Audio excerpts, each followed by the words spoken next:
vamos para a nossa mesa dos dois. E quem não conhece, acho difícil, né? Mas vamos ao currículo dos dois professores.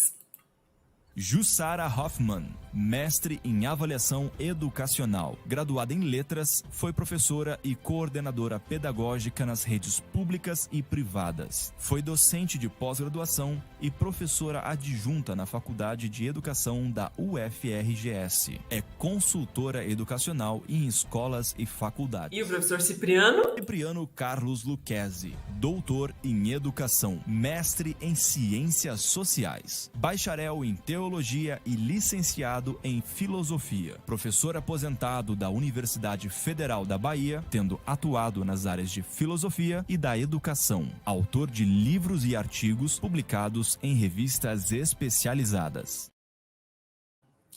E vamos chamar essas duas bonitezas aqui. A gente vai começar primeiro com a professora Jussara. Acho que a professora Jussara já está ok já, mas vamos colocar os dois aqui na tela para mostrar que, ok, estamos com eles aqui ao vivo, professora Jussara e professor Cipriano.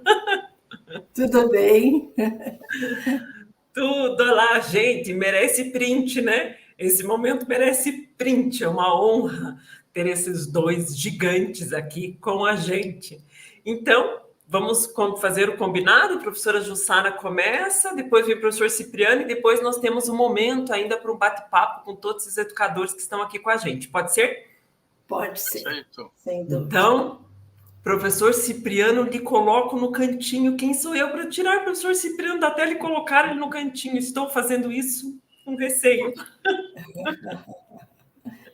Né? Aquele tipo de coisa. Quem faz isso na vida, gente? Pelo amor de Deus. Professora Jussara, já estou vendo seus slides. Posso inserir? Sim, por favor. Então, boa noite, Lucchesi, boa noite, Isabelle, boa noite a todo mundo. E, mais uma vez, eu tenho esse convite que muito me honra. E que bom poder contribuir com o trabalho de vocês. Nós que agradecemos. A gente tem professora, vou ficar quietinha aqui nos bastidores, tá bom? Qualquer coisa é só avisar.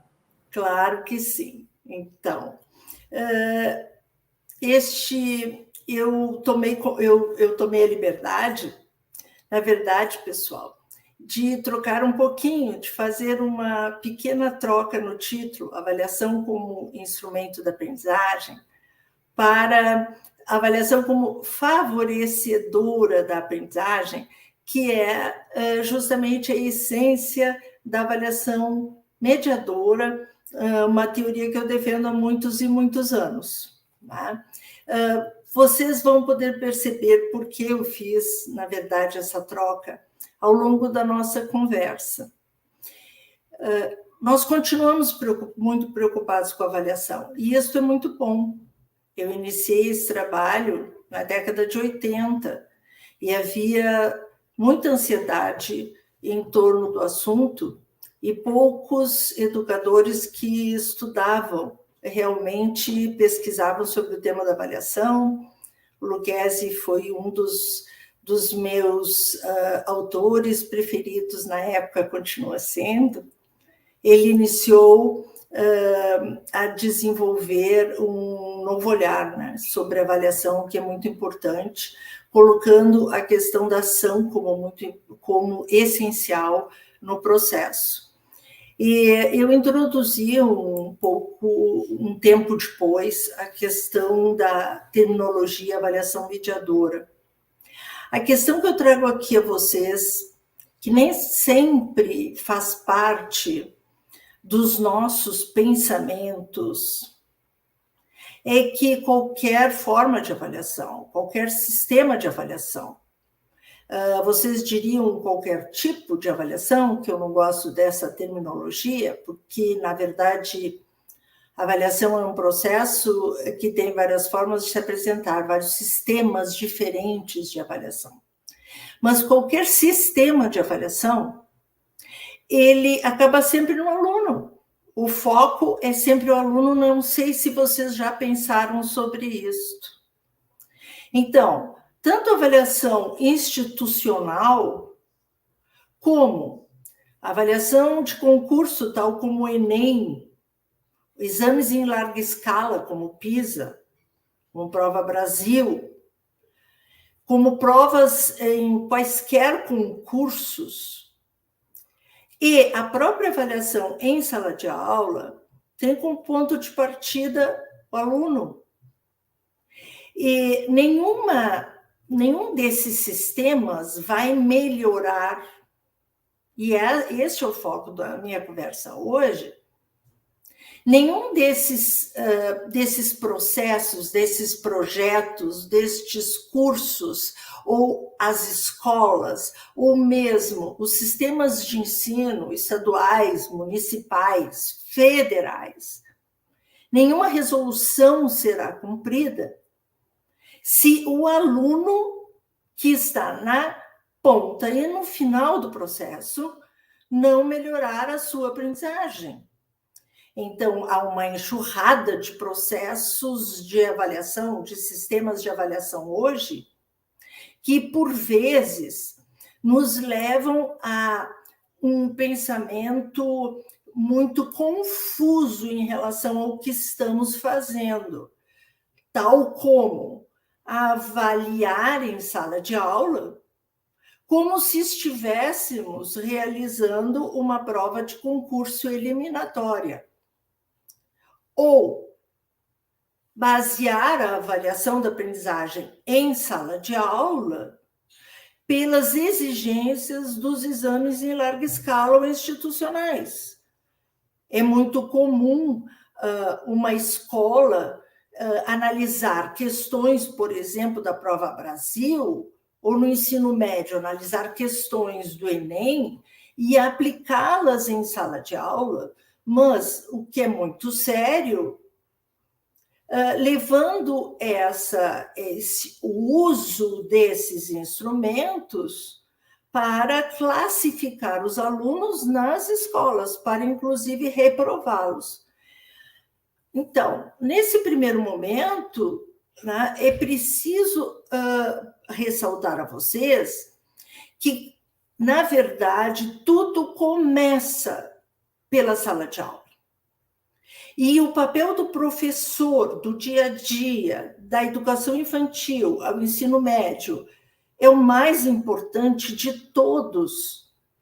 Nenhum sistema de ensino vai melhorar sem uma boa formação de professores, tal como está realizando neste momento o Instituto Casagrande, sem um aprofundamento no tema do planejamento, das metodologias de ensino, da avaliação. A avaliação inicia antes de nós colocarmos um pé na sala de aula, durante a sala de aula, fundamentalmente, não é? E, sem dúvida, no final do processo, articulando toda esta visão. Então, a finalidade da nossa ação é que define o que nós iremos fazer. O nosso pensamento é que define as nossas posturas e as nossas atitudes, os nossos objetivos, porque avaliamos. Os exames classificatórios, se vocês olharem essa tabela rapidamente, nós não vamos ter tempo de analisá-la mais detalhadamente, mas se vocês pensarem, por exemplo, numa prova do Enem, ele usa de determinados instrumentos, como testar, corrigir, dar uma nota, medir, para classificar esses estudantes como aprovados ou reprovados, portanto, selecioná-los, e, ao final desse processo, ele divulga resultados, ponto final. A avaliação institucional, que é para melhorar um projeto, um curso, uma escola, um sistema, vai um pouquinho mais além. Avança para a questão da qualidade do ensino, para a qualidade dos professores, para a qualidade do processo que está sendo desenvolvido.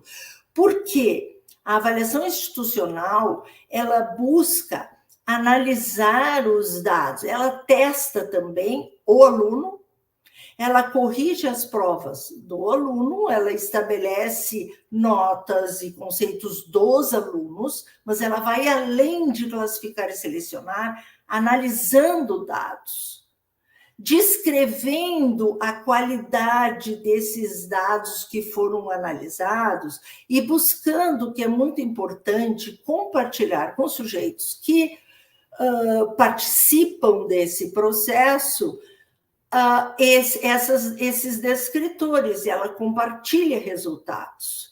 Mas o objetivo é melhorar o planejamento, o projeto escolar, todos os recursos, todas as metodologias que estão aí envolvidas.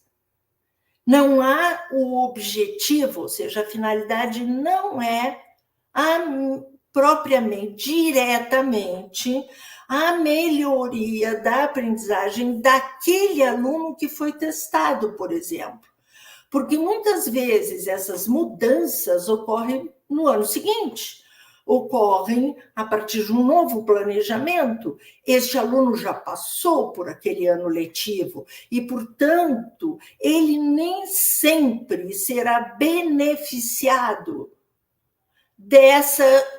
desses descritores que levam a escola a melhorar o seu sistema. Dentro da sala de aula, qual é a finalidade do professor? Dentro da sala de aula, a finalidade do professor é que todos e cada um aprendam cada vez melhor, que evoluam, que se desenvolvam intelectualmente, que se formem integralmente como sujeitos, como cidadãos, como participativos.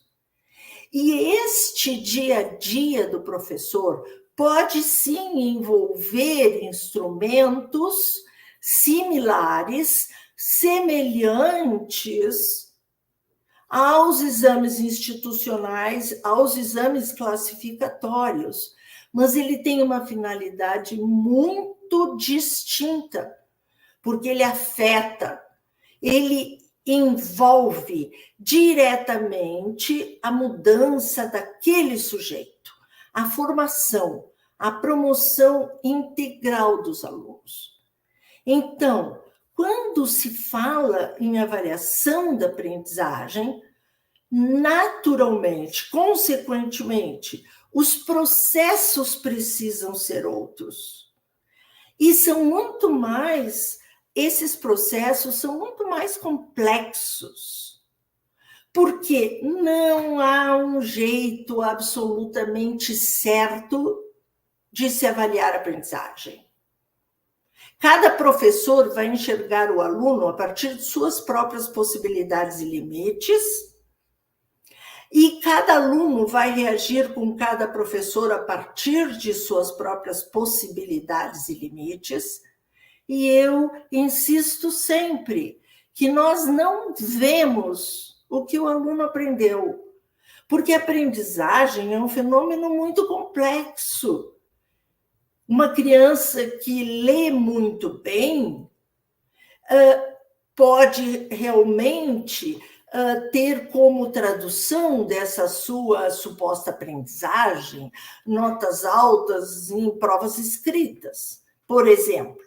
Mas um estudante que tem outras competências em desenvolvimento, tais como a arte, tais como a música, tais como a evolução física, que gosta de esportes, que se relaciona muito bem com seus colegas, que tem uma integração em termos de cooperação, de cidadania, nem sempre poderá sair tão bem nesta prova escrita, porque a sua aprendizagem envolve competências de natureza mais ampla, competências que não podem ser analisadas simplesmente por meio de testes e provas escritas. Esses instrumentos é que baseiam os exames classificatórios e os exames institucionais. Mas a aprendizagem na sala de aula envolve uma observação muito mais ampla, juízos de valor desse professor, reflexões a nível pedagógico, que nada tem a ver com essa análise aqui, porque é uma reflexão crítica no dia a dia, muitas vezes pessoal e subjetiva, E ele precisa, ele age, querendo ou não querendo, ele é o mediador desse processo. Para bem ou para mal, ele está promovendo, favorecendo ou não a aprendizagem desse estudante, porque ele está sempre interpretando necessidades e interesses de crianças, jovens e adultos. Ele não vê, ele interpreta. Esta é uma análise subjetiva, e a partir daí ele muda o rumo do seu processo, ele explora melhor as potencialidades de um aluno ou de outro, ele dialoga melhor com um aluno ou outro e precisa fazer registros para muito além de certos e errados, para muito além de notas, de conceitos. Ele precisa estar descrevendo, não é, o dia a dia destes estudantes, o que é bastante complicado, bastante complexo, até porque são muitos professores lidando com muitos alunos, né? Esta avaliação, ela não é uma avaliação final, ela não é uma avaliação de final de processo. Ele é uma avaliação antes, durante e depois do processo. É uma avaliação, ação, como diz o professor Lucchesi, porque esse professor, inclusive quando se omite de fazer alguma coisa em relação a um aluno que está com dificuldade, ele está agindo de uma certa forma com uma postura passiva, uma postura de não explicar melhor, de não mudar sua metodologia, de não estabelecer um melhor diálogo com esse sujeito. Se ele não muda, se ele não percebe que o seu planejamento está aquém ou está além do que os alunos precisam, se ele não tiver uma flexibilização curricular, seguir uma programação rígida, obedecer a um livro didático assim, rigidamente, ele não vai estar atendendo às diferenças que naturalmente ocorrem entre seres humanos. Então, este dia a dia vai muito além, supera muito, em muito, a complexidade da avaliação, se nós o relacionarmos a uma avaliação institucional, a uma avaliação classificatória. Porque exige o diálogo do professor, exige a sua interação, exige a interação entre os alunos e dos alunos com o professor. E é nisso, é aí que está a essência da ação mediadora. Por que mediação? Porque mediação é este olhar do professor interpretativo, este juízo de valor que procura analisar para onde eu devo ir, como planejar estratégias pedagógicas que contribuam para a evolução de cada um e do grupo, que garantam o respeito a cada um dos alunos de sala de aula.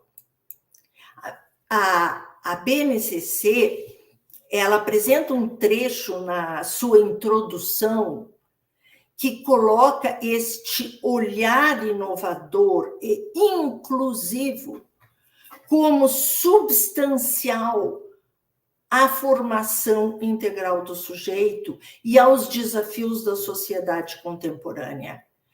Ela fala em um olhar inovador e inclusivo a questões centrais do processo educativo. O que aprender, para que aprender, como ensinar, como promover redes de aprendizagem colaborativa e como avaliar o aprendizado. Então, um olhar inovador.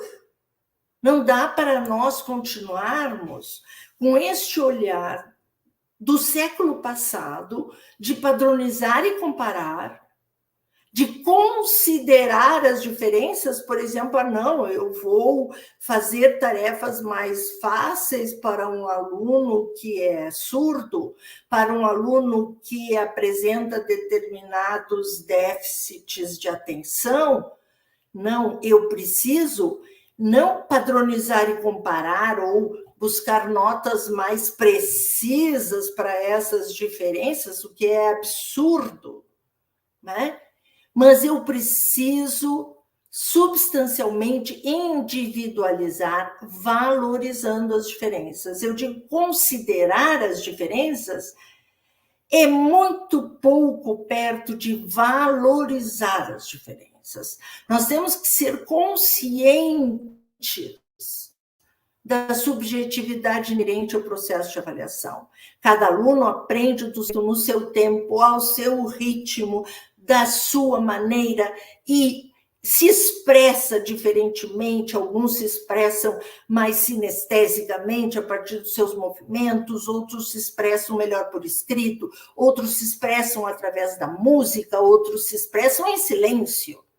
Então, nós temos que estar conscientes da diferença, o que é muito diferente de um exame classificatório, o que é muito diferente de um exame institucional que precisa padronizar e comparar para vir a, infelizmente, eliminar e excluir.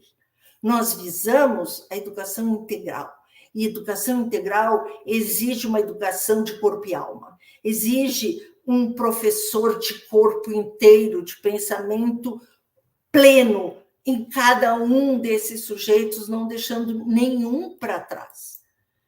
É difícil? Sim, mas não é possível evoluir, favorecer cada um deles sem acompanhá-los individualmente, sem conhecer e compreender os diferentes jeitos de cada um.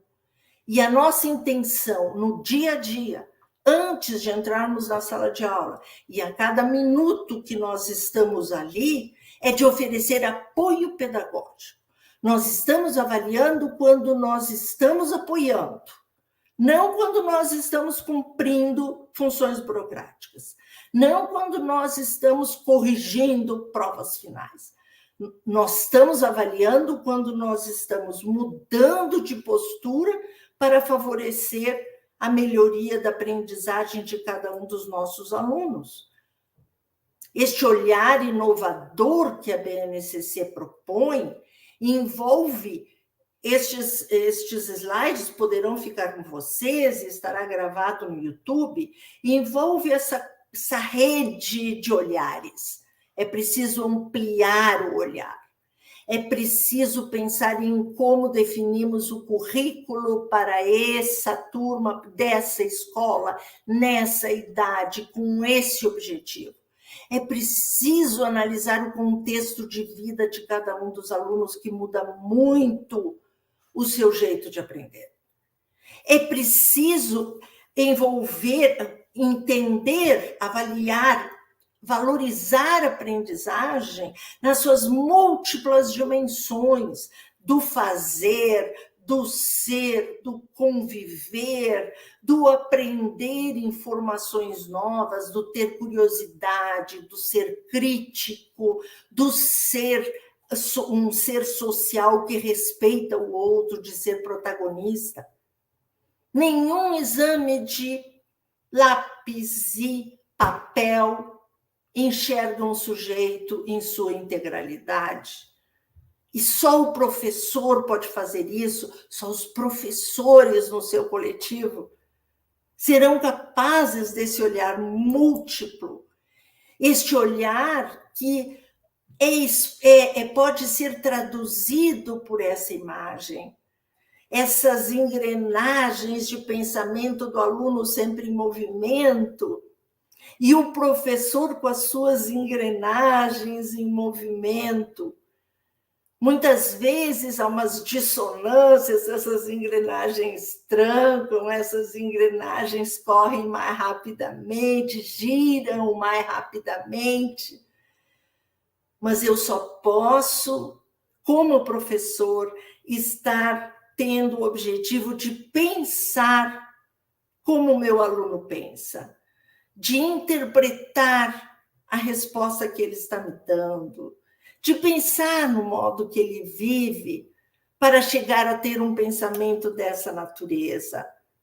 Mediação é pensar como o sujeito pensa e respeitá-lo em seu jeito de viver para favorecer o seu pensamento. Daí nós temos, então, esse ciclo ininterrupto da avaliação mediadora. Mediação como agir permanentemente, antes, durante e depois da sala de aula, buscando essa promoção máxima, buscando essa educação que envolve, o sujeito na sua integralidade. Observar muito, refletir pedagogicamente, competentemente, só o professor pode fazer isso. Ele precisa dominar a sua área de conhecimento e dominar temas sobre desenvolvimento infantil, juvenil, desenvolvimento do adulto, aprendizagem de todos os sujeitos. O professor favorecendo, mudando suas metodologias, mudando seu planejamento, com uma variabilidade didática, a ponto de observar os resultados alcançados em termos de superação, para voltar a refletir, a agir, a observar cada um e todos em suas diferenças. Eu trouxe, e estão presentes nos slides, algumas sugestões de ações em cada uma das etapas desse ciclo. E eu vou deixá-las com vocês. Elas fazem parte de todos os meus textos. Mais ou menos eu já falei sobre elas, mas são dicas que eu deixo para vocês. Mas eu concluo essa minha frase com esse convite a vocês. Nós estamos em tempo, mais do que nunca, mais do que sempre, de cuidar mais de quem precisa mais, por mais tempo, e com o nosso sentimento, o nosso conhecimento pedagógico e o nosso sentimento por essa criança que pode estar muito desamparada em termos de educação. Eu agradeço muito por estar aqui, mas eu acredito que os alunos agradecem ainda mais do que eu. Muito obrigada. Eu vou deixar também as minhas referências. Vou passar agora a palavra e escutar com muita atenção esse grande amigo, professor Cipriano Luquezzi.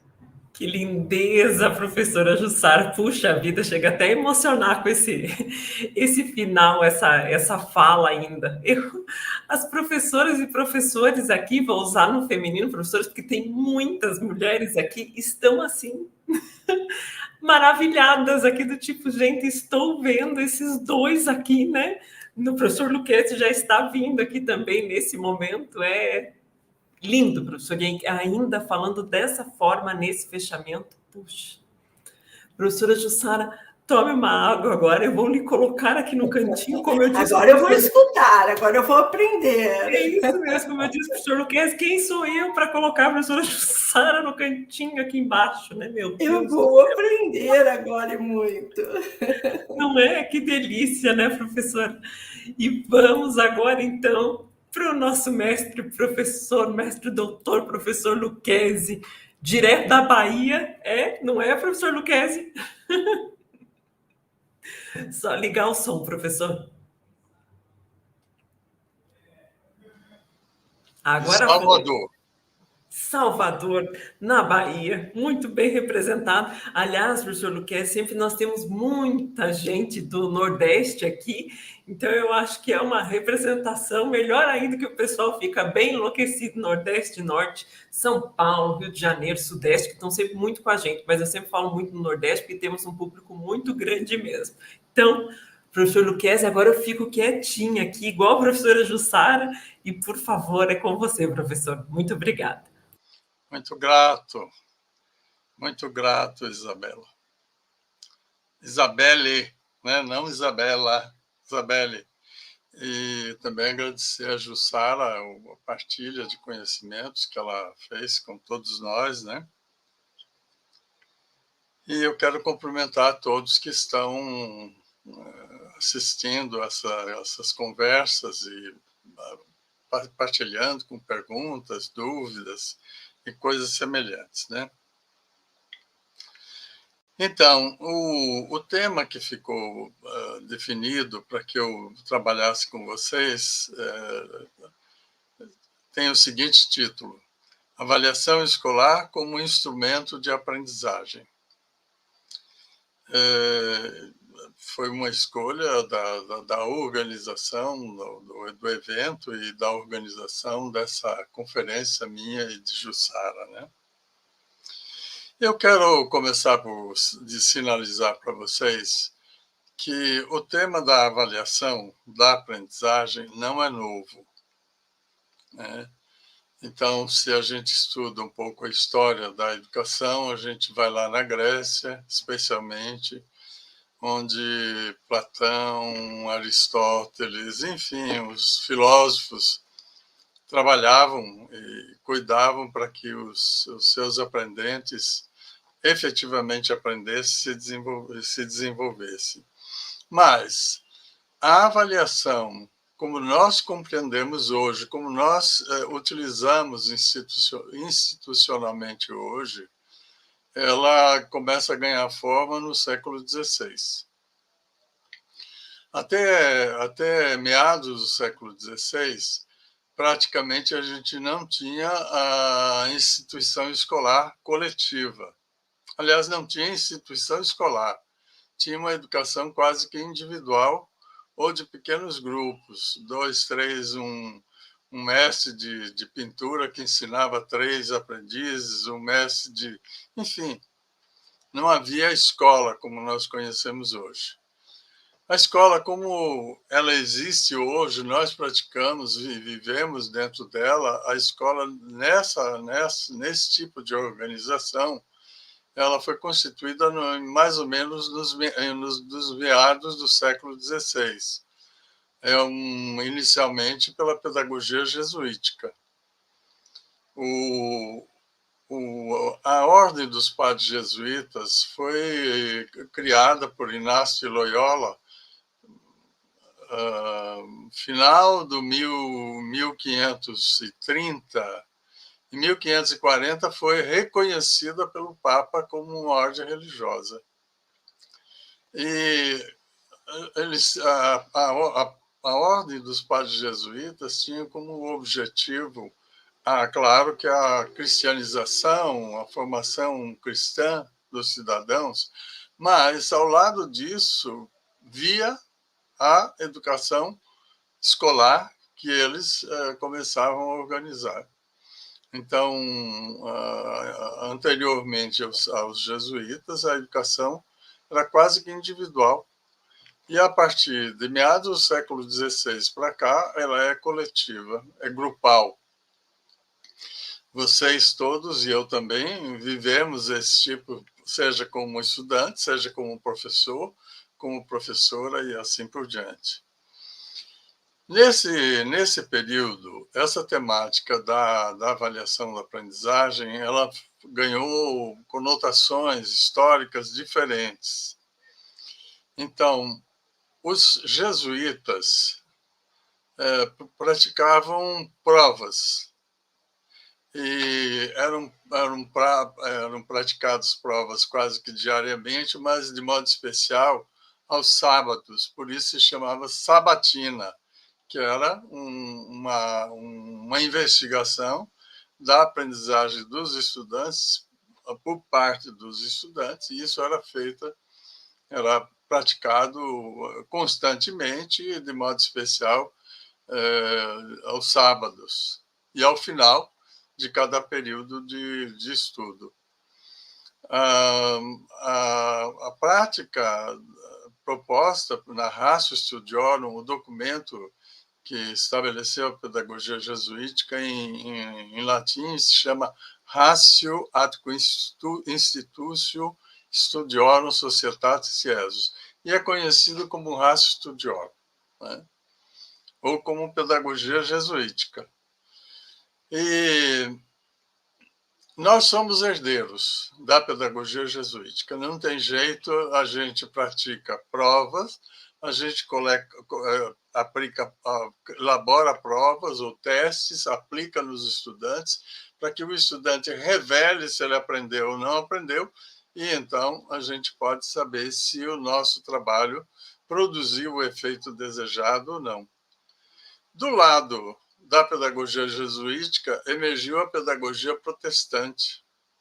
Se vocês estão lembrados de quando estudaram história, Lutero, em 1520, foi excomungado da Igreja Católica, ele criou a Igreja Protestante, e junto com a criação da Igreja Protestante, uma pedagogia foram sendo criados pelos autores que conviviam nesse âmbito religioso, né?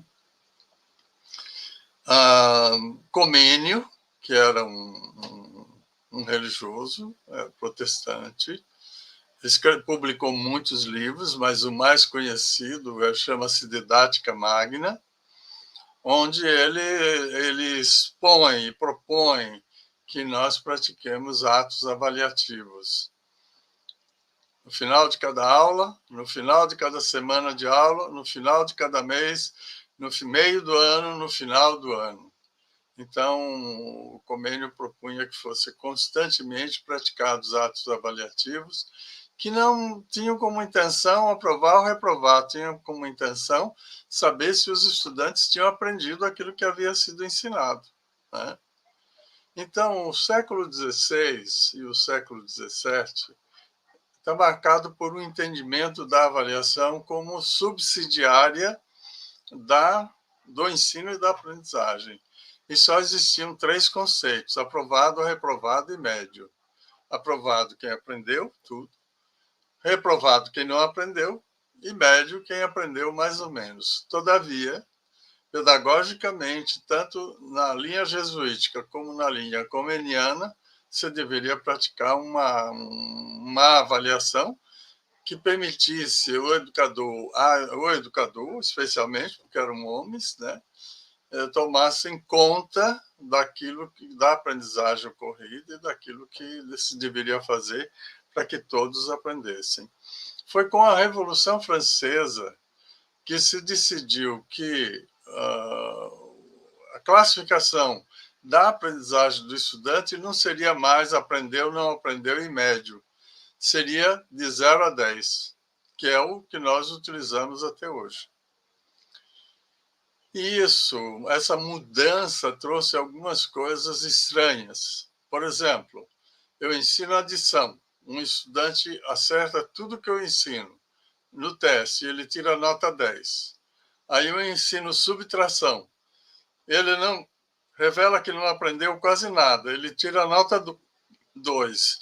E aí se faz a média. 10 com 2, 12, dividido por 2, 6.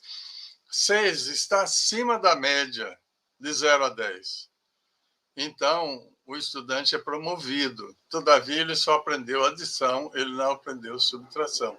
E a mesma coisa ocorre com qualquer outro conteúdo, com as médias e notas. Então, o ideal seria que, após a Revolução Francesa, tivesse decidido assim: todo estudante tem que obter pelo menos nota 8 em cada conteúdo. 8 em adição, 8 em subtração, 8 em divisão, 8 em multiplicação. Aí ele teria um nível de aprendizagem estável em todos os conteúdos ensinados. E a mesma coisa na geografia, na história, na língua portuguesa e assim por diante. No início do século XX, um educador norte-americano chamado Ralph Tyler dizia assim, que é preciso usar a avaliação como recurso de investigação da qualidade da aprendizagem do estudante. E essa investigação subsidia decisões. Aprendeu? Ótimo. Não aprendeu? Ensina de novo. Era isso que ele dizia. Ou seja, a investigação avaliativa subsidia o educador, a educadora, né, a tomar decisões para produzir o melhor resultado junto dos seus alunos em termos de aprendizagem. Muito bem, isso chega até nós. Vocês viveram a aprovação e a reprovação, eu também, e assim por diante. Então, agora eu quero, com esse panorama histórico, eu quero entrar um pouquinho mais especificamente na questão da avaliação. Todo ser humano, do norte e do sul, do leste e do oeste do planeta Terra, pratica 3 atos: conhecer a realidade, como ela funciona, avaliar a realidade, tomar decisão e agir. Todos nós praticamos esses 3 atos, consciente ou inconscientemente. Então, eu aprendi lá na minha família, vocês aprenderam na sua família, o que é isso, o que é aquilo, como isso funciona, como aquilo funciona, e assim por diante. E aprendemos também a avaliação. Essa roupa fica bem, essa roupa não fica bem, essa comida é saborosa, essa não é saborosa. Menino, você não fez corretamente o que devia ter sido feito, etc, etc. Então, conhecer, avaliar e, a partir da avaliação, o agir, foi uma coisa que ocorreu na vida de todos nós, continua ocorrendo na vida de todos nós, dos milhões de seres humanos que existem no planeta Terra. Então, conhecer, saber o que é a realidade, como ela funciona, avaliar e tomar decisão, e tendo como consequência o agir. Vocês todos fazem isso, eu também, e todos os seres humanos do planeta Terra fazem exatamente isso, de forma equivalente. 24 horas por dia, minuto a minuto, segundo a segundo, nós observamos a realidade, avaliamos e tomamos decisões. E agimos. Vou falar de coisas corriqueiras. Eu tenho um filho que é professor de gastronomia. Às vezes ele vem aqui em casa fazer uma comida e ele fica experimentando. Eu fico lá na cozinha ouvindo conversa e fazendo conversa, e ele experimenta 20 vezes um prato que ele está fazendo. Aí eu pergunto, meu filho, não pode ser com menos experimentar? Ele diz, não, meu pai, se eu experimentar menos, não chega no ponto a comida.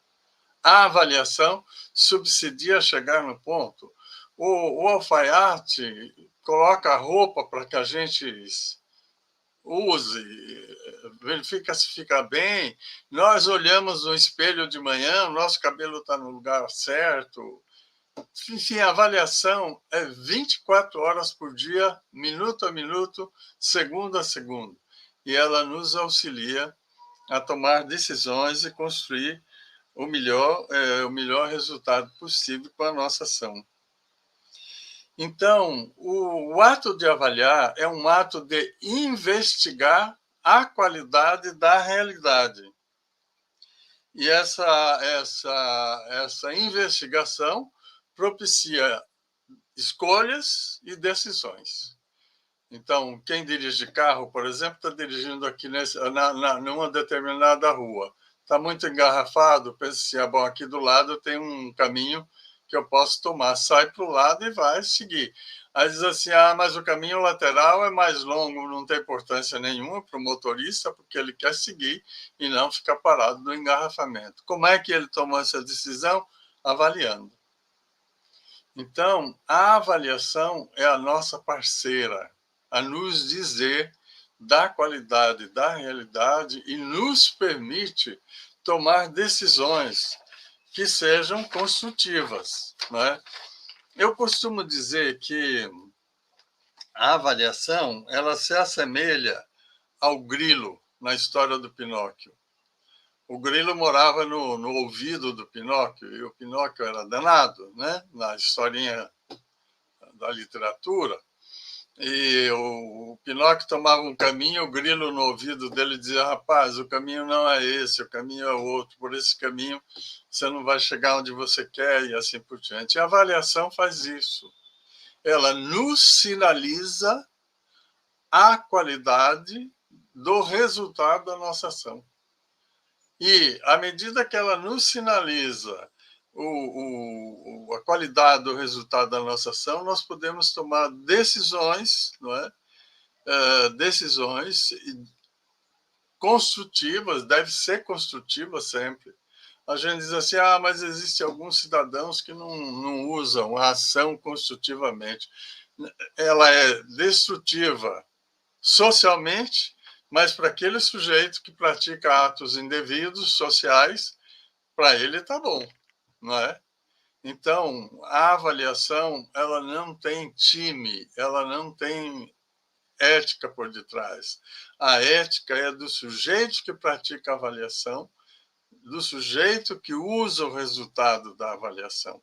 A avaliação é somente uma prática de investigar a qualidade da realidade. Agora, o que fazer em decorrência da qualidade revelada pela investigação vai depender da nossa escolha, da nossa decisão. O que o ato de investigar a qualidade da realidade exige de cada um de nós? Exige, em primeiro lugar, coletar dados para descrever a realidade. E, em segundo lugar, qualificar a realidade. Todos vocês já foram ao médico um dia. E eu também, muitas vezes, né? No decorrer da vida da gente. O que o médico faz em primeiro lugar? Um diagnóstico do nosso estado de saúde. A palavra diagnóstico significa conhecer através de dados. Diagnoses, do grego, é conhecer, e dia através de dados. Então, um diagnóstico permite ao médico saber qual é o meu estado de saúde e quais são as possibilidades de cuidado. A mesma coisa na sala de aula. Eu vou fazer um diagnóstico da aprendizagem dos estudantes. Com esse conhecimento a respeito da qualidade da sua aprendizagem, eu posso qualificar a sua aprendizagem e, mais do que isso, consequência disso, é tomar decisões de produzir um resultado mais satisfatório. Então, a avaliação é o grilo, gente. Ela é a parceira que nos avisa da qualidade, da realidade, decorrente da nossa ação ou de qualquer outra coisa, e nos possibilita escolher e tomar decisão, né? A avaliação é a parceira, eu vou repetir assim, ela é o grilinho, né? E as decisões decorrentes dos resultados da avaliação pertencem ao gestor da ação. Na sala de aula, quem é o gestor da ação? O professor. Quem é a gestora da ação? A professora. Então, nós praticamos a avaliação para verificar a qualidade do resultado da nossa ação. Se positivo, ótimo. Se negativo, o que nós vamos fazer? Se mediano, o que nós vamos fazer? Então, a avaliação é a nossa parceira a nos avisar da qualidade do resultado da nossa ação e da necessidade de mais e mais e mais investimentos. Então, eu volto ao Ralph Tyler lá, que em 1930 dizia assim: investigue a aprendizagem do seu estudante. Aprendeu? Ótimo. Não aprendeu? Ensine de novo. Ensine de novo, ensine de novo, ensine de novo. Existem países no mundo hoje, gente, os países do norte da Europa, que não têm mais reprovação. Não tem reprovação. Eles suprimiram essa ideia e essa prática de aprovar ou reprovar, mas tem a avaliação que subsidia reorientar a aprendizagem. Todos os cidadãos praticamente chegam ao nível universitário, obtém um diploma universitário. Alguns anos passados eu tive nesses países do norte da Europa e, andando pela rua, peço ajuda a alguém, a pessoa quase que me leva lá para o outro lugar onde eu estou querendo ir. E aí, num dado momento, eu perguntei assim, rapaz, me conte aí, qual é o seu nível de escolaridade? Ele disse, ué, por que você está perguntando isso? Eu tenho um diploma universitário de relações públicas, por isso que eu estou aqui servindo a população. Então, a avaliação, gente, é a parceira que nos ajuda a produzir o melhor resultado. Assim haja assim o costureiro, o alfaiate, o barbeiro, o oftalmologista, todos. Os 9 bilhões de pessoas no planeta Terra usam avaliação para obter o melhor resultado possível decorrente da sua ação e da sua concepção de vida, é claro, né? Muito bem. E com esse entendimento, essa compreensão, eu quero rapidamente, porque o meu tempo está se esgotando, os cuidados metodológicos necessários na prática da avaliação são 4. O primeiro deles é que o conteúdo no instrumento de avaliação, o instrumento de avaliação deve cobrir todos os conteúdos essenciais ensinados, não é alguns, nem é conteúdos parecidos, não, o conteúdo essencial ensinado. É esse. É claro que na sala de aula a gente conta história, leva um filme, leva um tape, mas esses recursos todos são para auxiliar o estudante a compreender melhor o conteúdo que nós estamos trabalhando. Então, cobrir o instrumento de coleta de dados para avaliação deve cobrir todos os conteúdos essenciais ensinados, os essenciais. Muitas vezes se fazem perguntas estapafúrdias que o estudante chega e pergunta, professor, eu não entendi a seguinte pergunta. Aí o professor diz assim, até ontem eu sabia tudo, hoje eu não sei nada, te vira. Como é que alguém responde alguma coisa que não entende, gente? Não pode, tem que clarear, com certeza. Primeiro, tem que estar vinculado ao que foi ensinado. Segundo lugar, o estudante precisa entender o que eu pergunto. Segundo lugar, um instrumento precisa ter uma linguagem compreensível. Muitas vezes vocês foram estudantes, eu também, muitas vezes estava lá, o professor sentava no final da sala de aula, no dia da prova, eu tinha dúvida da questão número 3, professor, não entendi a questão número 3, sabe o que ele dizia? Até ontem eu sabia tudo, hoje eu não sei nada, te vira. Como é que eu vou responder alguma coisa que eu não entendo, gente? Então, um instrumento tem que ter uma linguagem compreensível. Em terceiro lugar, tem que haver uma compatibilidade entre ensinado e aprendido, em termos de conteúdo, de linguagem, de raciocínio, de compreensão e assim por diante. O instrumento não é para aprovar ou reprovar o estudante. O instrumento é para coletar dados para saber se o estudante aprendeu o que eu ensinei. Se ele aprendeu, ótimo. Se ele não aprendeu, eu ensino de novo. E se na minha turma de estudantes, eu tenho 30 estudantes, 20 aprenderam, 10 não aprenderam, eu faço uma atividade grupal, com 2 que aprenderam, 1 que não aprendeu. E aí os 2 que aprenderam ensinam o que não aprendeu. Porque é importante que todos efetivamente aprendam. Não é? Então, a terceira característica fundamental é a compatibilidade entre o ensinado e o aprendido, para eu ter noção se todos aprenderam o que deveria ter aprendido.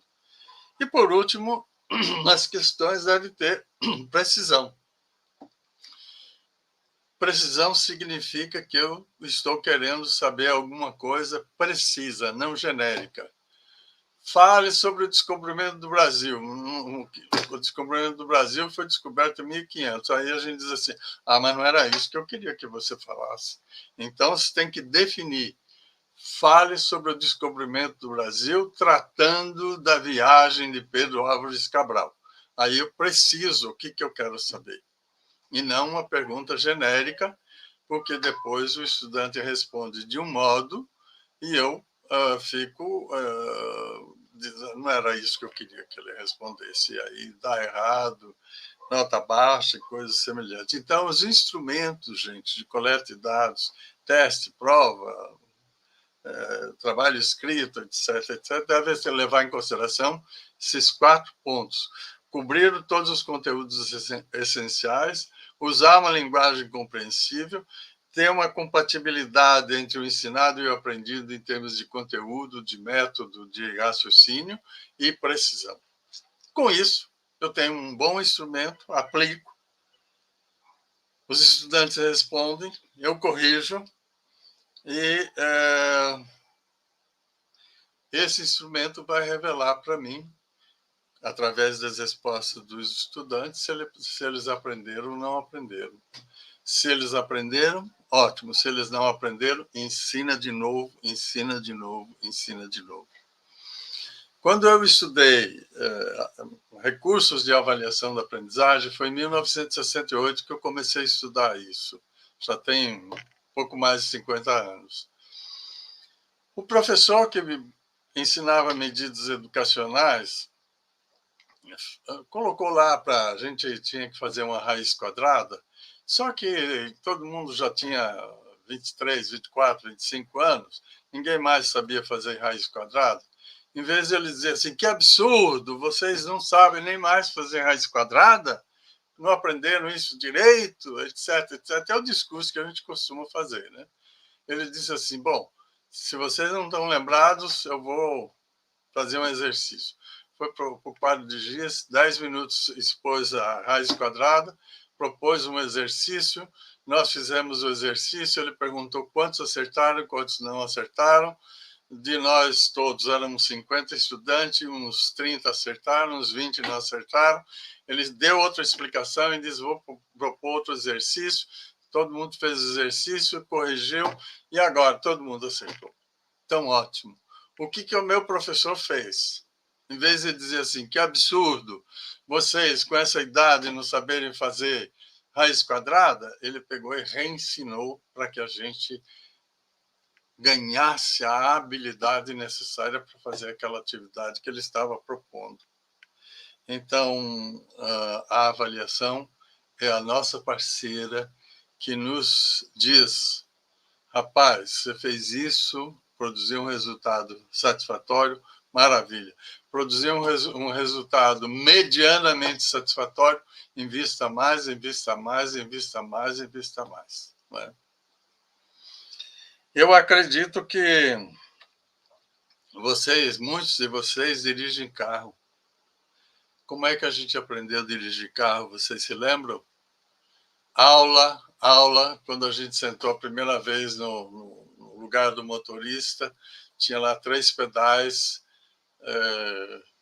embreagem, freio, acelerador, um volante aqui, um câmbio aqui, a gente ficou parado, aí o instrutor dizia, rapaz, saia, não tem como sair, tem que aprender vagarosamente para construir a nossa personalidade. Então, eu estou conversando com vocês sobre avaliação como uma coisa corriqueira, só que fazem 55 anos que eu estudo avaliação, falo sobre avaliação, escrevo sobre avaliação e assim por diante. Outro indivíduo é pedreiro, ele sabe botar um tijolo em cima do outro, colocar um reboco, fazer uma parede maravilhosa. Alguns anos passados, eu fiz uma cirurgia nos olhos, e o médico que fez a cirurgia no meu olho levou 7 minutos para tirar um cristalino e botar outro. Aí, quando eu voltei para a revisão, eu perguntei para ele, como é que você aprendeu tão bem assim para você fazer uma cirurgia em 7 minutos num órgão tão sensível? Ele disse, é simples, meu pai é oftalmologista, eu fiz medicina, andei atrás da oftalmologia, fiz mestrado, fiz oftalmologia, e depois eu fiz um curso de só cirurgia de catarata. O meu professor me fez fazer 600 cirurgias de catarata, ele observando eu fazer a cirurgia. Depois de 600 cirurgias, ele disse, agora você está pronto, vá em paz pelo mundo. Ele diz, é por isso que eu consigo fazer uma cirurgia de catarata em 7 minutos, entre o cliente entrar na sala de aula, deitar na cama, fazer anestesia, fazer a cirurgia, botar sentado, e aí o sujeito estava vendo como você estava vendo. Então, gente, as habilidades, elas são construídas, não é? Eu estou aqui falando para vocês com uma certa facilidade, eu construí isso durante a vida, não é? E outros construíram a habilidade da cirurgia, outros construíram da pintura, outros construíram da costura, outros da escrita e assim por diante. Então, a avaliação é a nossa parceira, gente. Ela é o grilo que nos sinaliza se o resultado da nossa ação já é satisfatório. Se não for satisfatório, por favor, em qualquer coisa que vocês pratiquem a avaliação, busquem a melhor solução. A avaliação é a parceira. A avaliação é o grilo no ouvido da gente a nos dizer assim, você já agiu, produziu um resultado, ele ainda não é satisfatório. O que você quer fazer tem que ser assim, vou fazer de novo. Como tudo, todos fazem de novo. O pedreiro faz uma parede nova, o marceneiro faz a sua porta de novo, e assim por diante. Por que nós temos que ensinar? O estudante não aprendeu, acabou. Não, gente, tem que ensinar, reensinar, e a avaliação é a nossa parceira. É o grilo que nos diz assim, você agiu, achou que tinha produzido o resultado, mas ainda não produziu o resultado. Por favor, invista mais, invista mais, invista mais. Integre seus estudantes na aprendizagem que vai garantir o desenvolvimento de cada um deles e uma vida mais saudável para si mesmo e para o todo da sociedade. Porque quanto mais saudáveis estiverem os nossos cidadãos, melhor. E os nossos alunos na sala de aula serão os cidadãos adultos daqui a pouco. Então, a avaliação, gente, é a parceira. Não é? Por favor, não usem a avaliação para aprovar ou reprovar os estudantes. Usem a avaliação para diagnosticar se eles aprenderam. Se eles aprenderam, maravilha. Se eles não aprenderam, ensine de novo. Use trabalho de grupo. Quem aprendeu, ensina quem não aprendeu. Use uma tarefa para o estudante que aprendeu, aquele que não aprendeu, fazerem juntos. E aí, aquele que aprendeu, ensina aquele que não aprendeu. O importante é que todos aprendam.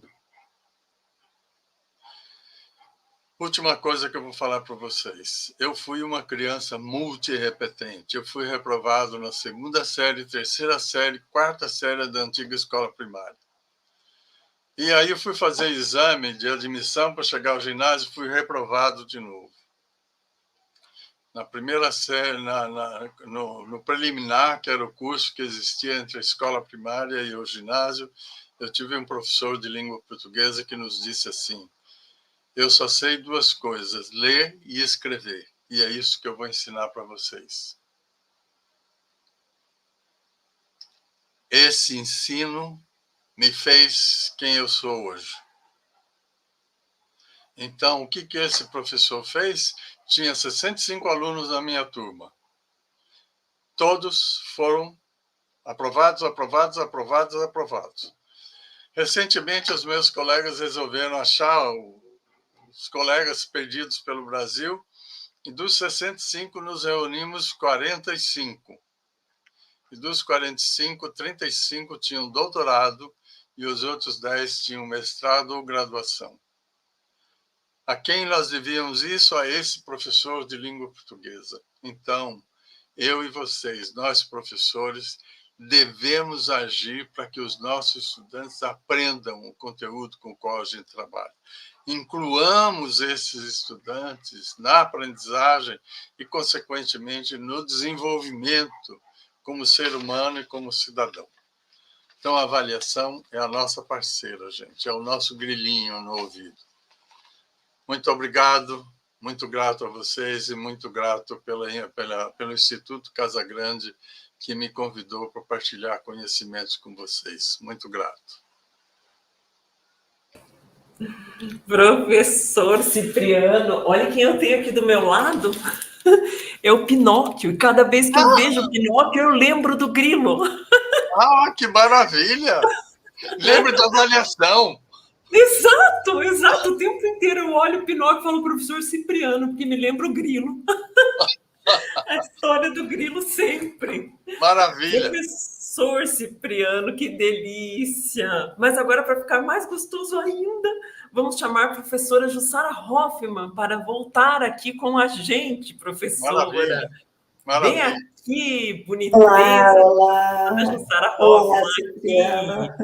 Deixa eu Viva! trocar de lado. Parabéns, sempre bom, muito bom te ouvir, muito bom ler teus textos. Muito grato. E agora também, para um bate-papo que a gente vai fazer, que tem algumas questões aqui do chat, eu chamo a Letícia, que é minha parceira, que está sempre com a gente aqui também no Instituto, nos eventos. Seja bem-vinda, Lê. Olá, boa noite, tudo Boa bem? noite. É um prazer estar aqui com essas lendas, né, da educação.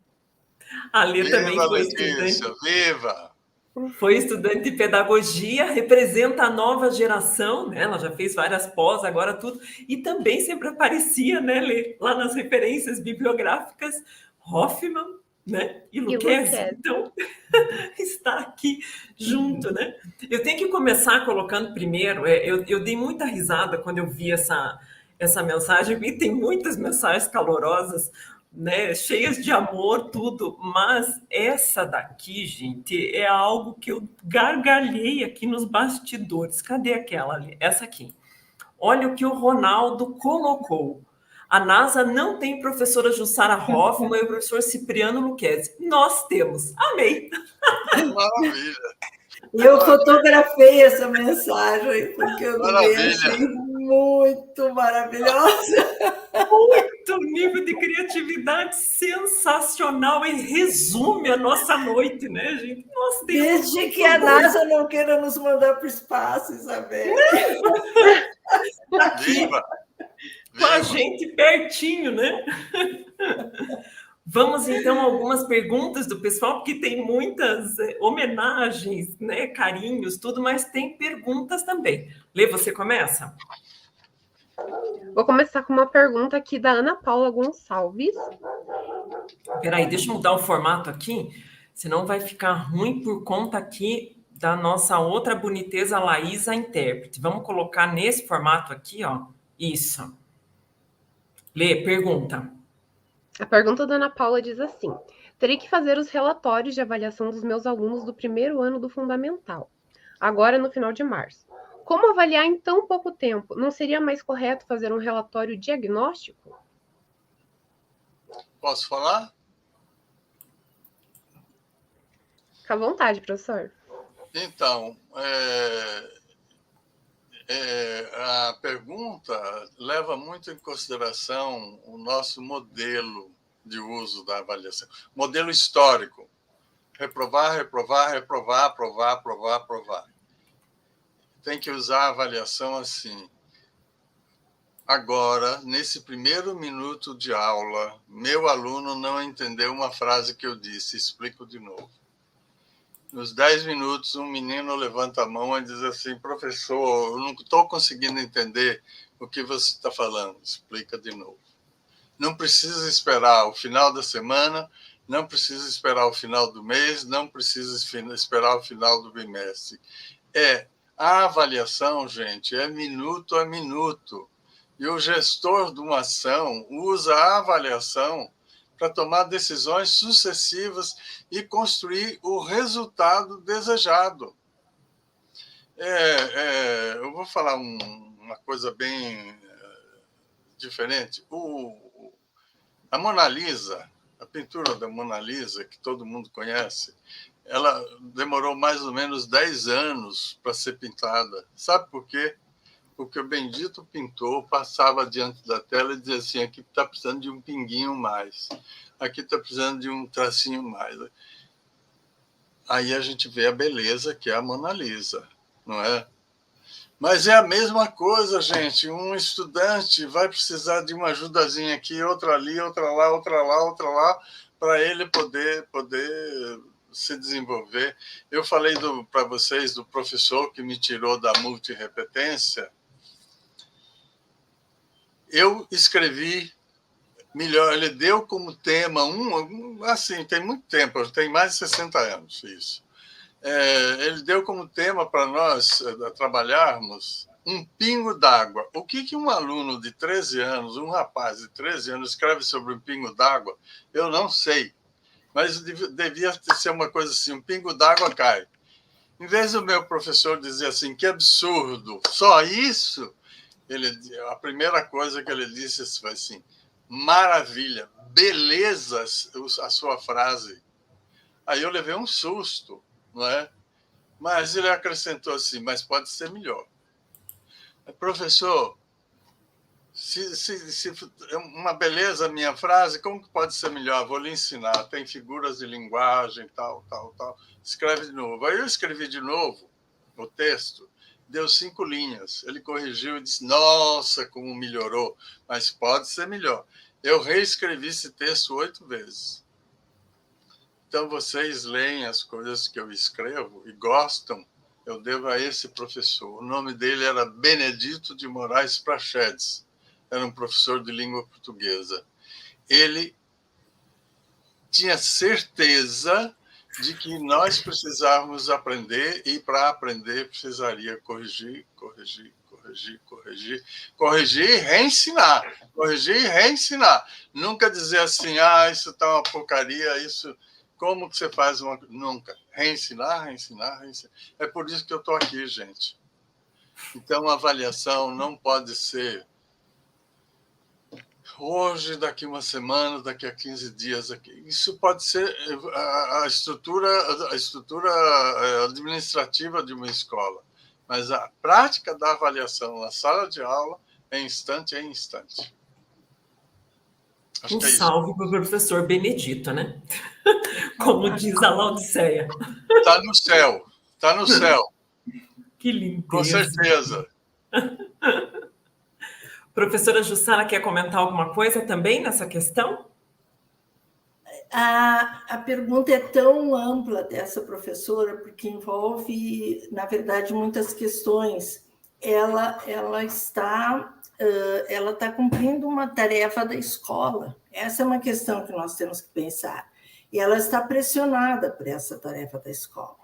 Então, por trás dessa exigência da escola, está a questão da avaliação ter se tornado, muitas vezes, uma burocracia e sem sentido, sem dúvida, né? Eu fui professora primária, né?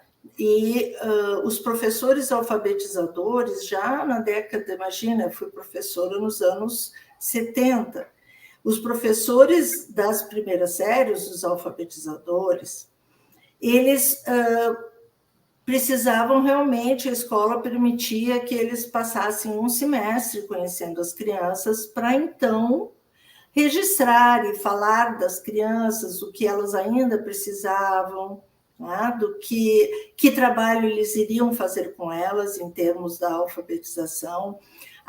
O relatório de avaliação, durante muitas décadas, ele foi uma exigência semestral. Infelizmente, nós vemos que, por mais que se tente evoluir em termos de avaliação, há determinados retrocessos. Ela tem toda a razão quando ela diz que ela perde mais tempo tentando fazer esses relatórios, um tempo precioso dela com uma turma de alfabetizandos, que poderia ser aproveitado em termos de conhecer melhor as crianças, de promover esse início de escolarização saudável, lúdica, importante, significativa, com a preocupação de dizer algo de uma criança que ela nem bem conhece ainda, não é? Então, nós passamos da educação infantil, quer dizer, as crianças em idade de alfabetização, elas entravam na escola aos 7 anos, hoje elas entram aos 6, e a proposta foi criada para que este primeiro ano, os 6 anos, fosse o mais lúdico possível, e que fosse muito mais uma educação infantil formal do que propriamente um ensino fundamental rígido de mesa e cadeira, de lápis e papel. Mas eu vejo nos últimos 5, 6 anos que o primeiro ano, aos 6 anos, perdeu esse caráter de ludicidade que deveria ter resguardado. Então, essa pergunta da professora é muito significativa, não é? O relatório é importante, eu tenho falado muito sobre isso, eu tenho um livro que só escreve sobre isso, não é? Avaliação na educação infantil. Tenho textos sobre a importância dos relatórios no sentido do professor buscar observar cada uma das crianças e registrar aquilo que ele observa das crianças para conhecê-las melhor. Porque essa é a grande importância de escrever o que se observa na criança. Não para mostrar para alguém, para o próprio professor e para a própria criança. Porque, ao escrever, esse professor está fixando o seu olhar, está focando nesta criança em particular. Muitos alunos estão no anonimato da sala de aula. Se nós pensarmos numa escola de periferia, numa escola com crianças com tantas necessidades no dia a dia, nós vemos a dificuldade desse professor de absorver todas essas 25, 30 crianças de uma sala de aula, deixando de dar atenção para aquelas que precisam mais. Então, a sugestão dos especialistas em termos de fazer diários, escrever sobre a criança, criar um dossiê, portfólios, tirar fotos, é no sentido de fazer o aluno observar o desenvolvimento de cada uma delas, retirando cada uma do seu anonimato. Mas não há nada de significativo, de fato, de uma avaliação mensal.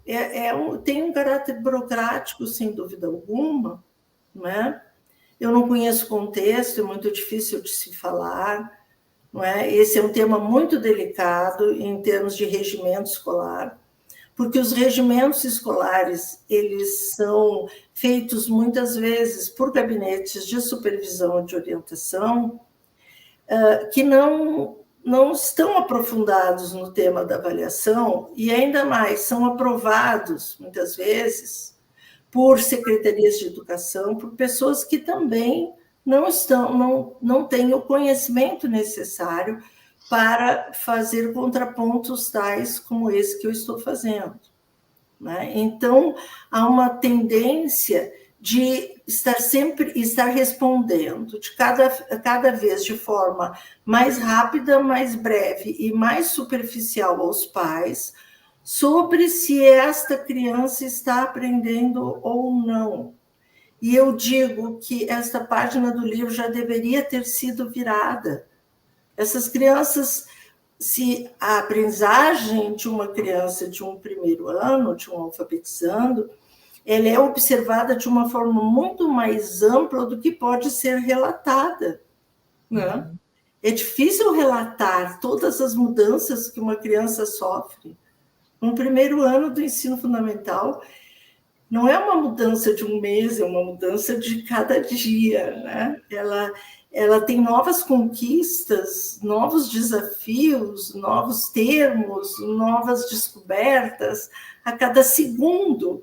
Então, eu imagino como essa professora irá realmente contar a história desse desenvolvimento em tão pouco tempo de tantas crianças. Então, espaçar esses relatórios de avaliação tem muito significado no sentido de retirar esta pressão burocrática do professor, né? E permitir que ele justamente use o seu tempo, né, para conhecê-las melhor e para buscar novas metodologias, para ensinar melhor a cada uma delas, como diz o Lucchesi. Então, a questão básica aí é a burocratização da avaliação, que nós ainda não vencemos. É a parte burocrática mesmo, né? É o que mais pega tudo. E assim, não é só o comentário dessa professora, tem vários outros colocando essa questão, até falando que bom seria se a minha diretora, se a minha coordenadora, a gestora estivesse assistindo. E eu já digo, passa, põe no grupo da turma, da escola, né? Como quem não quer nada, que ela vai acabar assistindo e fala, gente, olha quem estava, né, na live que eu assisti, professor Cipriano e a professora Jussara, né? E deixa, vai que assistem, não é? Vai ajudando no padrão de discussão, né, professora? Tem um pouco aí também da questão da direção da escola, que muitas vezes quer agradar aos pais. Os pais jovens, né, os pais de hoje, eles são muito preocupados com o rigor que a escola possa ter. Não é? Eles estão muito receosos que a criança não se desenvolva, não aprenda, eu vou colocar isso, entre aspas, como eles aprenderam. A pergunta que eu sempre faço é, será que nós, da nossa geração, aprendemos tanto quanto as crianças aprendem hoje numa escola? Porque o nosso aprendizado era memorização, o nosso aprendizado era extremamente livresco, professor da dor de aula, né? As provas eram extremamente comprobatórias mesmo, padronizadas, né? Perguntas obsoletas de temas, de assuntos que não interessavam. E a escola hoje é muito mais rica em recursos, né? em propósitos. Uma criança de primeiro ano lidando com questões de meio ambiente de forma espetacular, assim, né? Elas já têm essa noção. Eu tenho uma neta que está no primeiro ano e hoje eu abri o papel de um canudinho e a ponta do papel caiu no chão e ela correu para pegar e disse, vó, não, no lixo. Ela tem 6 anos. Então, será que aos 6 anos eu estaria preocupada que a minha avó teria deixado a pontinha do papel cair no chão? Então, eu sou assim encantada com essa geração. Uma geração que aprende por todos os lados, por todos os lugares, não é? E que a escola muitas vezes não se dá conta, restringindo toda essa aprendizagem no sentido do Piaget, de desenvolvimento intelectual, a uma questão de escrita, uma questão de prova, uma questão de desenhos, né? Mostrar desenhos, um álbum de desenhos aos pais. A criança não está desenhando, ela está experimentando a tinta, o papel, o pincel, querendo pintar o colega, a sua mão, o seu rosto, a sua roupa, não é? Ela está explorando esse ambiente rico da pintura, e aí a professora se preocupa em dizer, olha como ele evoluiu na pintura. Não, ele evoluiu na sua exploração de mundo, na sua exploração desses recursos. Então, são outros lados que precisam ser observados. E eu diria que essa professora tem toda a razão, ela precisa tempo de observar essas evolução. Avaliação é sinônimo de evolução. Como ele estava explorando a tinta num primeiro dia, como ele está explorando a tinta na segunda semana, como ele está explorando a tinta na terceira semana, como ele está explorando o papel, a cola, a corda, o recorte na quinta semana. Ela precisa tempo, sim, não é? Para sentir e promover esta significativa evolução, não é? Nossa, professora Jussara, a quantidade de perguntas que a senhora já respondeu só com essa sua fala que tinha pergunta da educação infantil, tinha pergunta falando dessa questão do gestor, e já respondeu várias questões aqui. E, embora a mesa seja uma daquelas mesas, como diz aqui, Jusânia, eita me belisca, que show educacional! A gente vai chegando ao final desse momento aqui, né? Com essas duas lindezas aqui com a gente. Eu quero colocar mais umas mensagens, depois a Lei escolhe as dela aqui também. Eu digo também, como a Maria Antônia colocou, vários colocaram, né, de Jussara e Lucchesi, são inspiração para os educadores, né? A Maria Teixeira, né, hoje emoção nos define, e não é verdade? Lindo, Desse jeito, né, gente? Aproveitando que a professora Jussara está aqui na tela com a gente, grandona. Professora Jussara, quanta sabedoria, que riqueza de conhecimento. Esse momento ficará marcado na minha vida. Parabéns. Obrigada, Rivânia, que lindo. E eu vou colocar... Eu li muitas dessas mensagens enquanto vi o Lucchesi, e eu estou, assim, realizada, enriquecida. Eu cresci alguns centímetros. Já que eu estou encolhendo, isso é bom.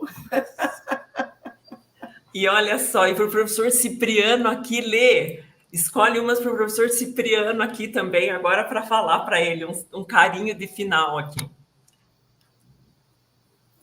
Eu falo? A Lê está escolhendo uma mensagem do pessoal aqui, professor Cipriano, depois você fala, peraí. Tá bom, tá bom. Quem sou eu para falar professor Cipriano agora, né? Agora eu não falo. São tantas mensagens que a gente se perde aqui, Isa. Sim. Olha a Maria Antônia falando, Jussara e Lucchesi são inspiração para os educadores. Amo. Deixa eu procurar. Gente, é muita mensagem. Aqui tá Jaci. Lucchesi conheceu sua obra e você através do mestrado em Aracaju. Eu não sei qual é o nome do programa. A professora Sônia e o Rodrigo foram apresentadores. Amei. Você é nota 1000, amoroso e rigoroso, incentivador. Parabéns. Professor Lucchesi é, sem dúvidas, uma lenda viva, um dos escritores e pensadores da educação que mais admiro. É uma honra ouvi-lo mais uma vez, diz o Luciano Santos. Ai, que amor, gente. Não é? E daria para a gente passar a noite aqui, né? Mas, Lê, tem muita mensagem. Nós duas sair aqui um minutinho agora. Pode falar, professor Lucchesi, mas é claro que pode, pelo amor do bom Deus. Pinóquio diz que sim. Eu quero dizer o seguinte, a avaliação ela é 24 horas por dia, minuto a minuto. Isso que foi feito de final de semana, sábado, final de semana, uma quinzena, um mês, etc., etc., foi uma estrutura estabelecida no modelo da sociedade moderna. Mas a avaliação não tem nada a ver com isso. A avaliação é o ato de investigar constantemente a qualidade da realidade para tomada de decisão. E isso, gente, ocorre dentro de cada um de nós, dentro de cada um de vocês. A avaliação não é responder um questionário, responder um teste, resolver uma questão de matemática, etc. É externa. Mas o que importa é o que ocorre dentro da gente. É isso que nos constitui. E eu, professor, vocês, professores, vocês, professoras, o que nós temos que auxiliar o nosso estudante é a se autoconstruir, não é? Eu vou contar só uma historinha para vocês. Quando eu tinha 14 anos de idade, eu participei pela primeira vez na minha vida como um ator no teatro. E a peça que se passava no meu colégio era José do Egito. E a peça durava 2 horas. O meu papel era ser um guardião do José do Egito no deserto do Saara, numa noite fria. Então, durava 1 minuto e meio, 2 minutos o meu papel. E eu falava cantado. Ô moço, hebreu, pobre coitado, como que se faz isso com uma criança no deserto frio? Aí o meu diretor de teatro dizia, Cipriano, não é cantado, Cipriano. Você está sozinho no deserto do Saara. O José está preso lá na tenda. Você está feito um bobão no deserto do Saara, andando em volta da tenda e você vai falar cantado? Não. É uma coisa assim, oh meu Deus, como eu aqui nesse deserto do Saara, nessa noite fria, pobre dessa criança. Aí ele ensaiava e dizia assim, agora é a sua vez. Ô moço, meu pobre coitado. Ele repetiu esse ensino umas 50 vezes, até que eu pude fazer o papel como era. No dia da peça teatral, eu estava lá engalanado de soldado egípcio, bota, sapatão, roupa egípcia, capacete, etc. Coitada dessa criança, como que se faz isso? E é por isso que hoje eu estou falando aqui para vocês, vocês estão gostando de me ouvir. Então, gente, a avaliação não é de 15 em 15 dias, não é de mês em mês, não é de 2 meses, não, é todo dia, toda hora, toda hora. E o professor, a professora, tem que estar investido assim, vai aprender porque eu vou ensinar.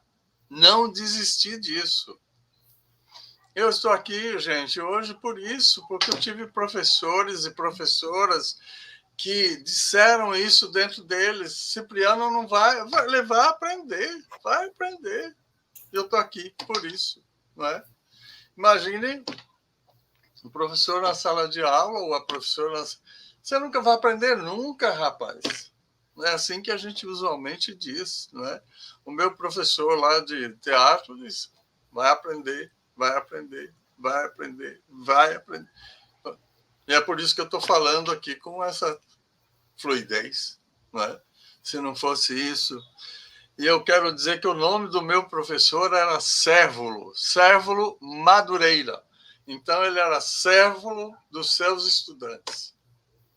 Por isso que, quando eu encontro meus amigos, todos dizem, nossa, professor Cérvulo, não é? Então, por favor, cuidem, todo dia, não deixe para o final de semana, o final da quinzena. Não, gente. Primeiro minuto de aula, segundo minuto, terceiro minuto, quarto minuto, vai, avaliando e construindo, avaliando e construindo, avaliando. A avaliação é um ato de investigação da qualidade da realidade, subsidiária das nossas decisões. E ela é constante. O meu filho, que é professor de gastronomia na universidade, às vezes ele vem fazer comida aqui em casa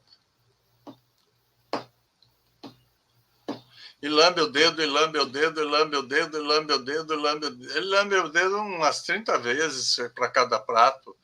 Aí eu digo, meu filho, não dá para parar de lamber o dedo, não? Ele disse, se eu parar de lamber o dedo, a comida não chega no ponto. Lamber o dedo, estou avaliando a qualidade da comida que eu estou fazendo. E estou tomando decisão. Quando ele termina de fazer isso, bota o prato lá na mesa para servir para as pessoas. O céu. Maravilha. Sabe por quê? Avaliando, tomando decisão, construindo resultado positivo, construindo. Então, a avaliação, vou repetir para vocês, é o grilo da história do Pinóquio. Mora no ouvido da gente e diz assim, você fez, mas ainda não está satisfatório.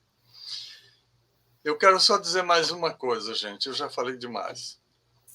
Não existe um autor que trabalhou com avaliação na história da pedagogia do século XVI ao século XX que não tenha falado da avaliação como um recurso subsidiário da construção do resultado positivo. Isso que nós conhecemos hoje, de aprovar e reprovar, é do dia a dia e é do modelo da sociedade burguesa. Sociedade burguesa diz assim, nem todos podem ser iguais, alguns têm que ser privilegiados. E aí, então, inventou essa história. Hoje, cada 100 crianças que entram na primeira série do ensino fundamental, 15, ou menos que 15, obtêm um diploma universitário 20 anos depois. Reprovado, reprovado, reprovado, reprovado, reprovado, reprovado, reprovado e reprovado. Aí, dos 15, dos 100 que entraram na primeira série do ensino fundamental, sobram 12, 10, 11, 13 com um diploma universitário. Se a gente fizesse o que ocorre hoje nos países do norte da Europa, todo cidadão adulto tem um diploma universitário. Para quê? Para viver melhor e auxiliar as outras pessoas a viverem melhor, não é? Aqui nós dizemos assim, para que todo mundo vai ter um diploma universitário? Para isso, para viver melhor e auxiliar os outros a viverem melhor. A avaliação, vou repetir, é a nossa parceira, é o nosso grilinho no ouvido lá dizendo ensine de novo, ensine de novo, ensine de novo e ensine de novo. Obrigado. E olha quem está aqui com a gente. Professor Vasco, que abriu o nosso evento de avaliação na segunda-feira, e o professor Vasco Moreto, olha lá, ó, Cipriano e Jussara, o tempo passa e eles são sempre os melhores, iluminem nossos passos na educação. Temos muito a aprender, e não é, professor Vasco, boniteza que abriu o nosso evento. É uma honra, Vasco. Prazer em ouvi-lo ou ler o que você escreveu. Faz tempo que não nos cruzamos por aí. Isso. E eu quero chamar aqui agora o nosso presidente Renato. Eu vou sair aqui da cadeira dele, que eu inclusive estou na mesa dele. Eu e Leti vamos sair aqui um pouquinho, porque o professor Renato quer dar um oi para vocês dois aqui. Claro, quem se aguenta de ter essas duas figuras aqui, né? E querer pegar aqui o lugar. Deixa eu colocar aqui, arrumar aqui a intérprete aqui. Você vem aqui, professor Renato. Olá, deixa eu chegar aqui. Que coisa boa estar com vocês. Eu estou desde o início, eu estava vindo de São Paulo, eu estava já vindo do aeroporto, aqui para o Instituto, e já acompanhando vocês pelo celular, lendo. Eu assisti todo o evento de fora, assisti o Vasco de fora, estou vendo o Vasco aqui, e eu falei, isso eu tenho que dar uma cheiradinha, mas eu preciso contar uma coisa para vocês dois. Agora eu vou confessar, pela primeira vez. Eu não gostava de vocês. Eu era professor de matemática, e vocês escreviam aquilo que eu não queria ler e ouvir.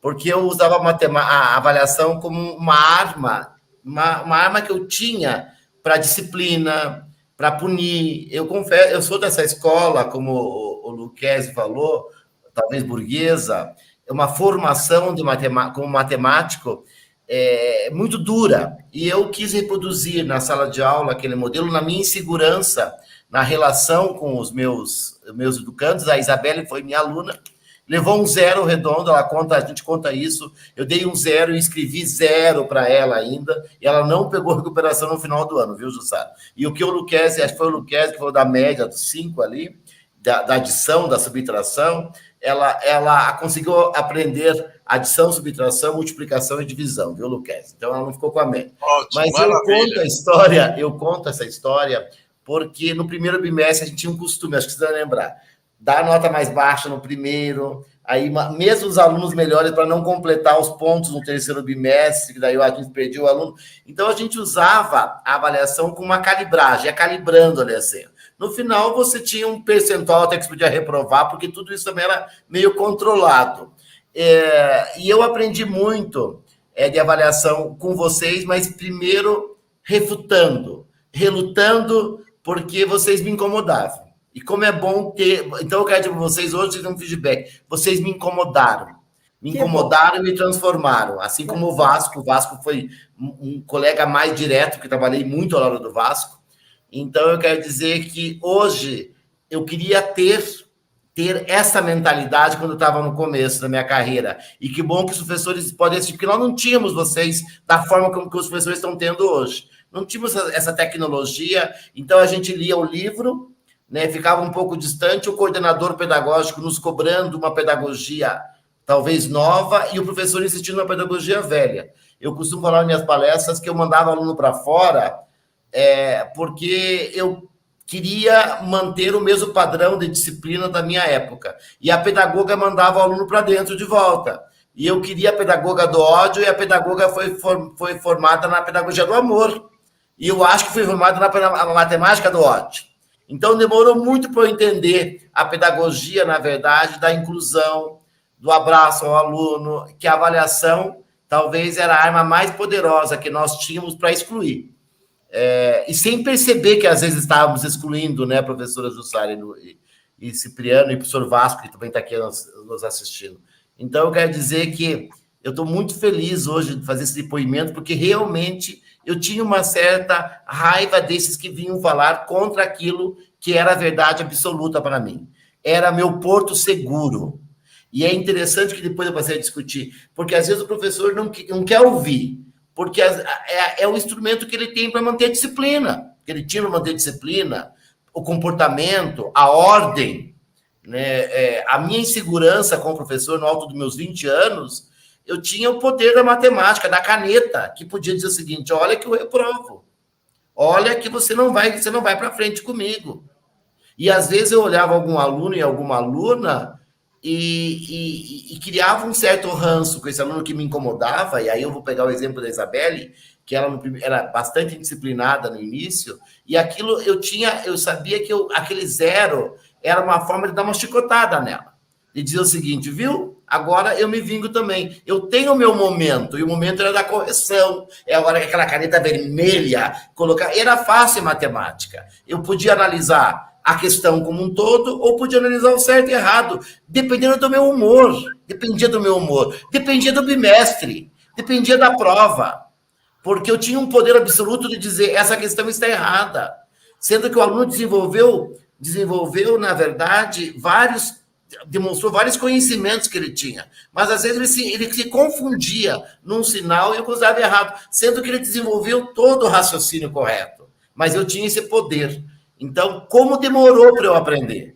E feliz os professores e professoras que conseguem hoje estar aqui às 9 da noite, numa quinta-feira, renunciando outros, porque quem está aqui vem por seu interesse, nós não estamos vinculados a um sistema que coloca os professores numa sala de aula, como às vezes uma Secretaria de Educação, uma escola, agora tem que assistir a palestra da Jussara e do Lucchesi, mas estão aqui porque optaram, porque querem crescer com vocês. Então, o meu muito obrigado e aceite esse meu depoimento. Meu perdão por não contar com vocês naquela época.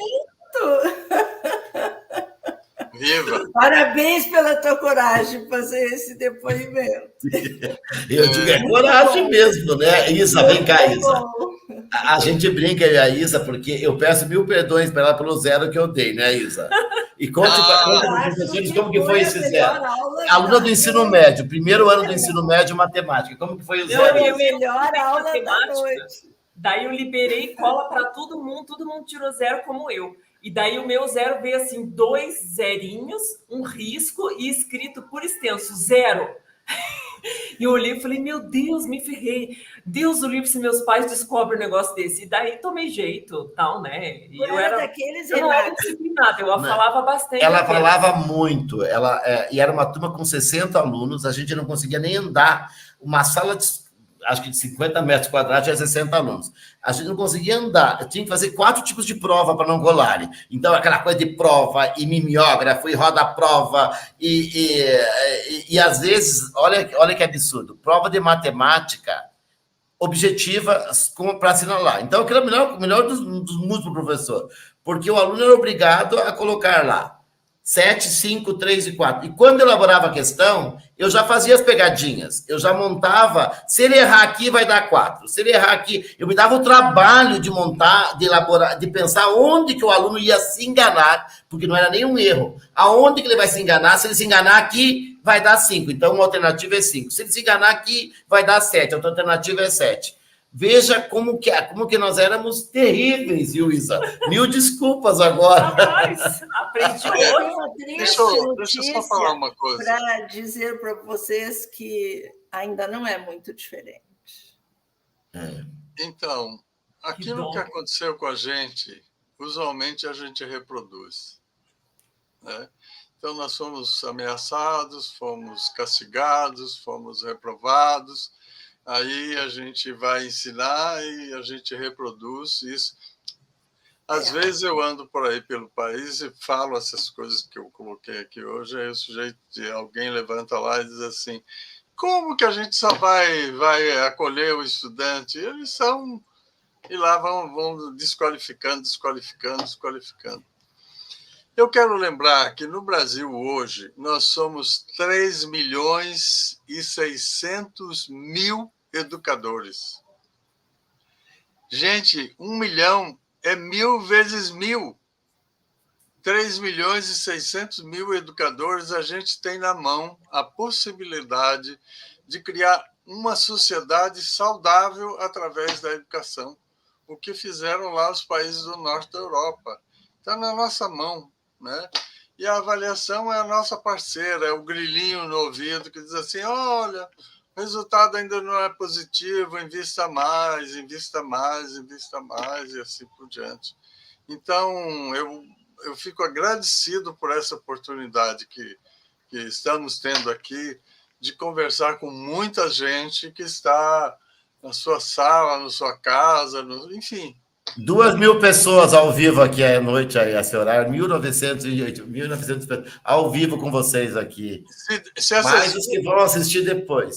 Se essas 2.000 pessoas multiplicarem esse conhecimento por cada um deles para mais 20 pessoas, vão ser 20 mil, milhões e milhões e milhões. E se cada um deles adotar um aluno para cuidar mais e por mais tempo, eles ajudarão 2.000 jovens deste país. Exatamente. Já vai valer a pena. Exatamente. Que coisa linda. É isso aí, meus amigos. Um beijo. Obrigada, Instituto muito obrigado, Luquezzi. Muito obrigado, Jussara. Obrigado a todos os palestrantes que estiveram conosco. Obrigada, Luquezzi, por essa parceria mais uma vez. Muito grato. Honrada com vocês. Vou deixar a Isa aqui, ó. Um beijo de coração. Daqui a pouco eu volto com vocês aqui no Instituto Casagrande. Eu vou lá para o estúdio.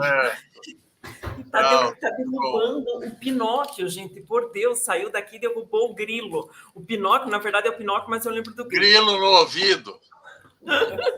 Eu só trouxe mais uma pessoa para participar aqui com a gente, eu vi a camiseta e falei, bom, se a gente está falando tudo isso, é claro que a gente também traz mestre Paulo Freire aqui com a gente nessa discussão, né? Que eu tenho certeza que ele está presente quando todos estão falando sobre tudo que ele muito falou para a gente sem também. Dúvida. Maravilha. Professor Luquezzi e professora Jussara, a gratidão não é minha, é de toda essa comunidade do Instituto, que a gente tem a honra de trazer vocês dois nessa mesa, que a gente saberia o quanto seria especial. Não posso falar muito, que já começa a me engasgar, porque é realmente emocionante.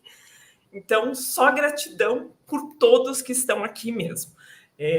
As palavras de carinho, de realmente, como disseram, de arrepiar, são muito verdadeiras. A gente sabe o significado de vocês dois. Eu estava conversando com uma outra pessoa aqui do Instituto que não é da área de educação e falou, esses dois sempre aparecem em provas de concurso, tudo, né? Eu falei, sim, vocês têm noção de quem são essas pessoas?